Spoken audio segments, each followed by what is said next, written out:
Bismillahirrahmanirrahim. Assalamualaikum warahmatullahi wabarakatuh. Alhamdulillah, summa salatu wassalamu ala rasulillah wa ala alihi wa sahbihi wa mawala. Bertemu kembali pada pembahasan materi kelas 10 tingkat SMA, yakni tentang pengendalian diri atau mujahadah an-nafs. Pada kali ini kami akan membahas hadis tentang pengendalian diri. Hadis tentang pengendalian diri. Ya, ini perhatikan. Yang pertama diriwayatkan dari Abu Hurairah radhiyallahu anhu. An Abi Hurairah radhiyallahu anhu anna Rasulullah sallallahu alaihi wasallam qala laisa syadidu bisur'ah inama syadidul ladzi yamliku nafsahu in dal ghadab, rawahul Bukhari wa Muslim. Orang yang kuat atau orang yang perkasa bukanlah orang yang menang dalam perkelahian, tapi orang yang perkasa adalah orang yang mengendalikan, yang kuat menahan dirinya ketika marah, kuat menahan emosi, kuat menahan jiwanya ketika marah. Hadis riwayat Bukhari dan Muslim. Kemudian yang berikutnya, Rasulullah Shallallahu Alaihi Wasallam bersabda, "Iyyakum wa dhanna fa inna dhanna akdzabul hadis", rawahul Bukhari. Jauhkanlah dirimu dari prasangka yang buruk, karena sesungguhnya prasangka yang buruk itu adalah perkataan yang paling dusta. Hadis riwayat Bukhari. Yang ketiga, hadis tentang persaudaraan. Diriwayatkan dari Nu'man bin Bashir radhiyallahu anhu bahwa Rasulullah sallallahu alaihi wasallam bersabda, "Ani Nu'man bin Bashir radhiyallahu anhuma qala qala Rasulullah sallallahu alaihi wasallam masalul mu'minin fi tawaddihim wa tarahumihim wa ta'atufihim masalul jasadi idashtaka takai minhu wallahu sairul jasadi is-sahar wal humay, rawahul Muslim. Perumpamaan orang yang mukmin dalam saling mencintai, saling mengasihi dan saling menyayangi seperti satu tubuh. Apabila satu organ tubuh merasa sakit, maka bagian tubuh yang lainnya pun ikut merasakan sakit, menjalar kepada semua organ tubuh yang tidak dapat tidur atau merasa demam. Hadis riwayat Muslim. Kita akan kaji ya tentang hadis yang pertama, orang yang kuat mengendalikan emosi atau kuat menahan amarah. Ada beberapa hal yang diajarkan Nabi tentang ketika seseorang sedang marah. Yang pertama, membaca ta'awud, yakni a'udzubillahi minasyaitonir rajim. Karena marah itu dari setan, makanya kita minta perlindungan kepada Allah dari godaan setan. Kemudian yang kedua, untuk berwudu. Kemudian setelah berwudu melaksanakan sholat sunnah mutlak. Artinya sholat sunnah terserah, untuk niatnya adalah niat karena mendekatkan diri kepada Allah Ta'ala. Yang berikutnya, ketika posisi marah itu berdiri, maka hendaklah duduk. Ketika posisi marah dalam keadaan duduk, hendaklah berbaring, karena akan mengurangi emosi yang ada dalam jiwanya. Nah, ini ajaran dari Nabi ketika kita sedang marah.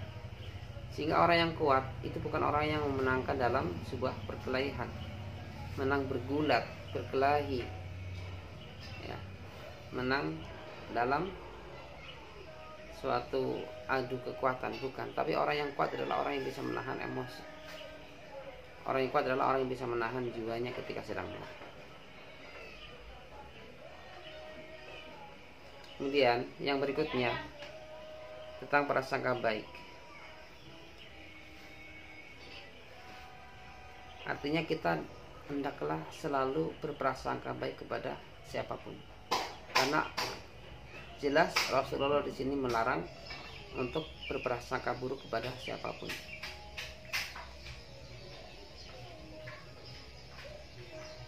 Karena sesungguhnya prasangka itu adalah perkataan yang paling dusta. Dan untuk mengekalkan, melanggengkan sebuah persahabatan, hubungan seorang kawan, persahabatan itu hendaklah dengan dibangun prasangka baik kepada teman lainnya.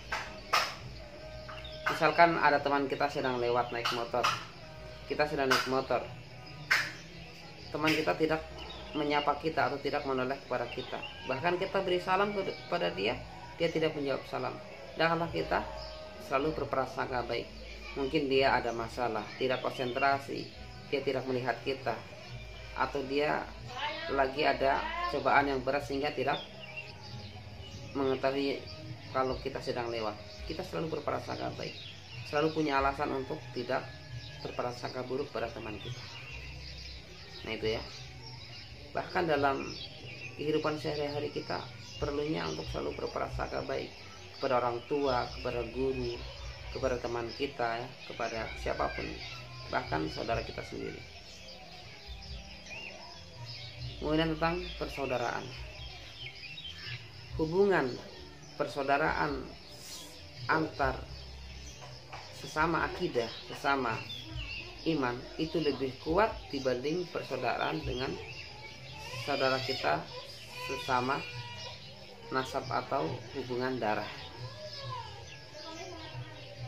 Karena kenapa? Saudara seiman, saudara seakidah, insya Allah bisa memberikan syafaat kelak di yaumul qiyamah kepada kita, memberikan pertolongan kepada kita biiznillah dengan izin Allah, sehingga kita mendapatkan pertolongan Allah. Namun persaudaraan sama nasab atau hubungan darah mungkin hanya mengingatkan, hanya membantu hanya perkara duniawi, belum tentu bisa membantu perkara akhirat. Kita lihat cara bagaimana ketika Rasulullah SAW mempersaudarakan antara kaum muhajirin dengan kaum ansor. Bahkan ada di antara dari sahabat mereka menawarkan kebunnya, bahkan pasangannya kepada saudaranya karena kecintaan kepada saudaranya, karena persaudaraannya. Sampai-sampai Nabi mengkiaskan, bahkan ketika teman kita ada yang mengalami musibah atau sakit atau kecelakaan, hendaklah kita pun ikut merasakan penderitaan mereka, sehingga diumpamakan seperti satu tubuh. Ketika ada bagian tubuh yang sakit, tubuh yang lain pun ikut merasakan sakit seperti demam yang dideritanya. Ada suatu kisah contoh dari bukan sahabat Nabi tapi dari kalangan tabiin, yang namanya bukan tabiin tapi di masanya Imam Ahmad bin Hanbal, yang namanya kalau nggak salah adalah Bishr al-Hafi. Bishr al-Hafi adalah seorang ahli zuhud, seorang yang ahli ibadah kepada Allah Subhanahu wa taala. Diceritakan beliau tidak mempunyai banyak harta untuk membantu orang-orang yang sedang kesusahan. Apa yang beliau lakukan untuk membantu mereka, yakni ulama tadi ketika di malam hari yang dingin, dia hanya memakai baju tipis. Ditanyakan apa jawabannya, agar saya bisa merasakan seperti orang-orang miskin yang tidak mempunyai pakaian, yang di malam harinya hanya memakai baju tipis di malam hari, sehingga saya ikut merasakan rasa dingin yang seperti mereka rasakan. Inilah hadis tentang pengendalian diri. Kita dilatih untuk mengendalikan amarah, Kemudian hadis tentang prasangka baik, kita dilatih untuk selalu husnuzon. Ya, kemudian hadis tentang persaudaraan, nilai ukhuwah, mempererat hubungan persaudaraan. Wa'tasimu bihablillahi jami'an wa la tafarraqu. Itulah betapa pentingnya nilai tali persaudaraan dengan agama Allah Subhanahu wa taala.